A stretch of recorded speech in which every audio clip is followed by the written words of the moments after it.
Siapa yang tidak bangga melihat bendera merah putih berkibar di atas kapal perang buatan anak bangsa? Selama bertahun-tahun, kita dipaksa percaya bahwa Indonesia hanyalah konsumen. Kita bangga saat belanja kapal bekas dari Eropa atau kapal baru dengan harga selangit dari galangan asing. Kita merasa aman karena punya kapal-kapal cantik yang sering tampil di parade. Itulah narasi kebanggaan yang selama ini disuapkan kepada kita. Tapi, mari kita buka mata. Di balik kebanggaan itu, ada fakta pahit yang menyakitkan. Di laut yang luas ini, kapal kita sering dianggap bebek lambat. Sementara tetangga sebelah, Australia, sudah punya Tomahawk yang bisa melesat menghancurkan target sebelum kapal kita sempat memutar radar. Singapura, mereka baru saja mengucurkan 2,3 miliar dolar hanya untuk memburu kapal selam kita dengan P-8 Poseidon. Kita bangga dengan apa yang kita beli, tapi kita lupa, di masa perang, pembeli adalah tawanan bagi produsennya. Membeli kapal dari Eropa itu baik untuk gengsi, tapi menternak kapal di dalam negeri adalah satu-satunya jalan untuk bertahan hidup. Hari ini, saya akan tunjukkan kepada Anda sebuah kejutan besar. PT PAL tidak lagi sekedar bermimpi. Mereka sudah mulai melangkah membangun monster laut yang selama ini hanya jadi angan-angan, destroyer nasional.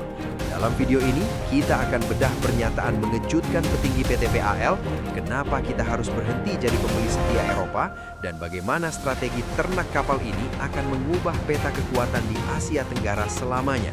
Berita ini bukan kaleng-kaleng, friend. Ini valid.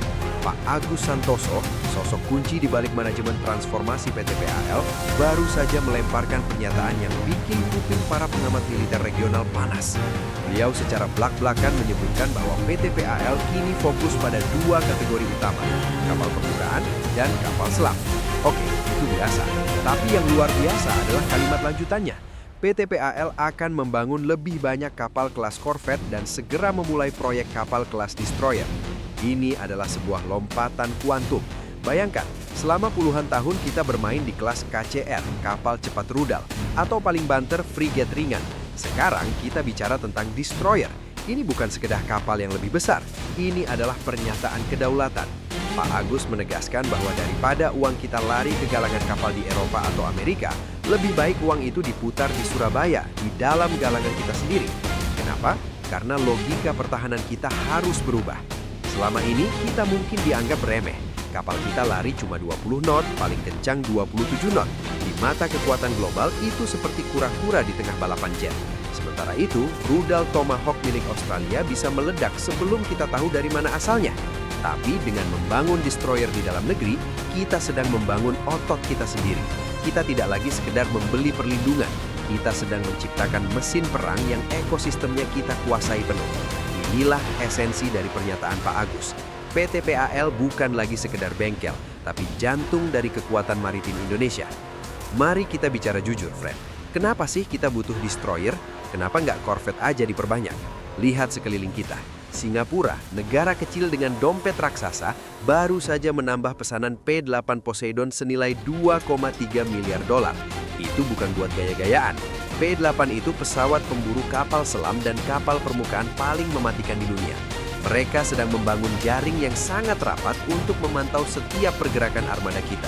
Lalu lihat ke selatan, Australia dengan proyek Hunter Class mereka. Di atas kertas mereka menyebutnya frigate, tapi jangan mau tertipu. Dengan bobot hampir 10.000 ton, itu sebenarnya adalah destroyer yang menyamar.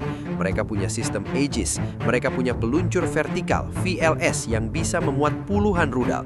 Jika kita hanya mengandalkan kapal-kapal kecil, kita akan dikunyah habis sebelum sempat mendekat. Destroyer itu beda kelas, friend. Bobotnya antara 5.000 sampai 10.000 ton. Artinya apa? Pertama, daya tahan. Destroyer bisa bertahan di tengah samudra dalam kondisi cuaca ekstrim pun sekalipun.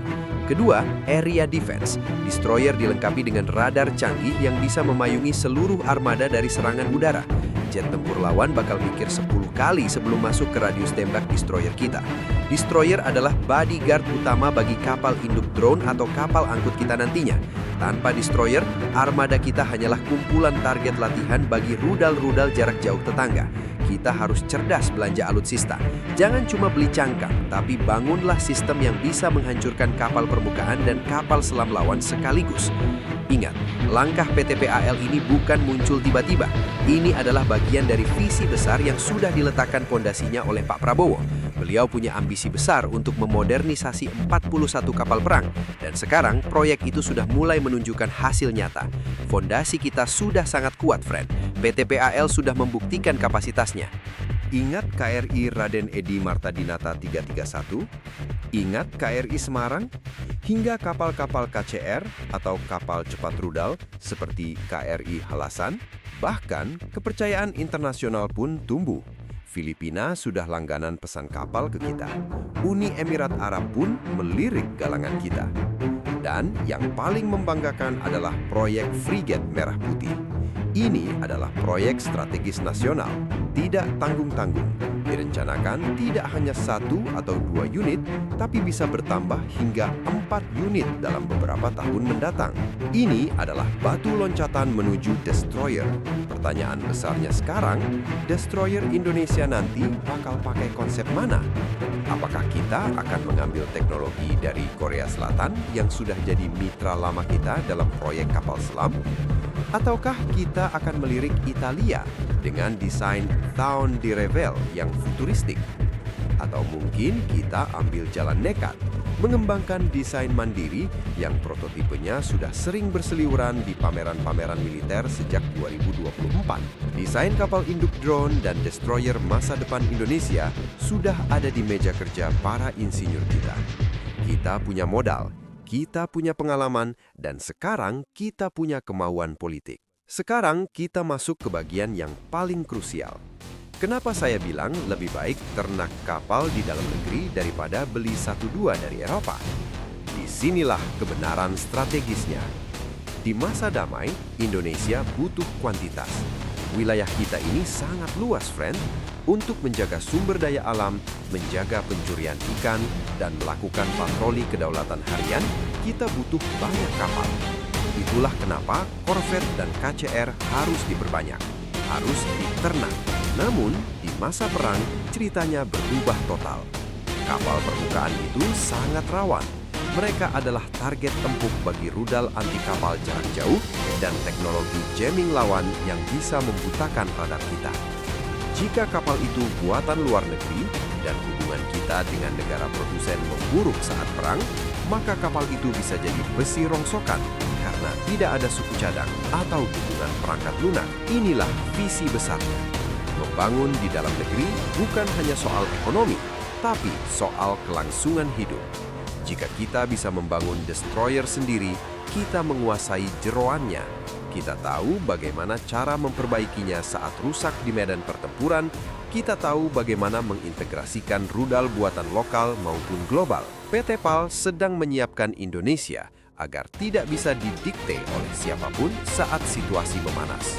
Langkah PT PAL untuk membangun destroyer adalah kepingan terakhir dari puzzle besar pertahanan maritim kita. Ini bukan sekedar tentang kapal yang lebih besar, tapi tentang kemandirian industri pertahanan. Dengan menguasai teknologi kapal permukaan kelas berat dan kapal selam, menjadikan kita satu-satunya di Asia Tenggara yang mampu melakukannya. Indonesia sedang mengirimkan sinyal kuat kepada dunia bahwa kita bukan lagi sekedar penonton di halaman rumah sendiri. Prediksi saya, dalam 5 hingga 10 tahun ke depan, armada laut kita akan mengalami transformasi total. Kita akan melihat formasi strike group yang dipimpin oleh destroyer buatan Surabaya, dikawal oleh Frigate Merah Putih, dan didukung oleh puluhan korvet serta KCR hasil ternakan dalam negeri. Singapura mungkin punya teknologi, Australia mungkin punya dukungan sekutu, tetapi Indonesia punya kedalaman strategis dan industri mandiri yang tidak bisa mereka remehkan. Membangun satu destroyer mungkin mahal dan sulit, tapi kehilangan kedaulatan laut jauh lebih mahal harganya. Jadi, apakah kalian setuju dengan strategi ternak kapal PT PAL ini? Atau kalian masih lebih suka kita jadi pembeli setia produk asing? Silahkan sampaikan pendapat kalian di kolom komentar. Tapi ingat, Jangan lupa mampir ke tombol like dan subscribe. Nyalakan juga lonceng notifikasinya supaya kalian nggak ketinggalan saat kita bedah teknologi destroyer masa depan Indonesia lebih detail lagi di video berikutnya.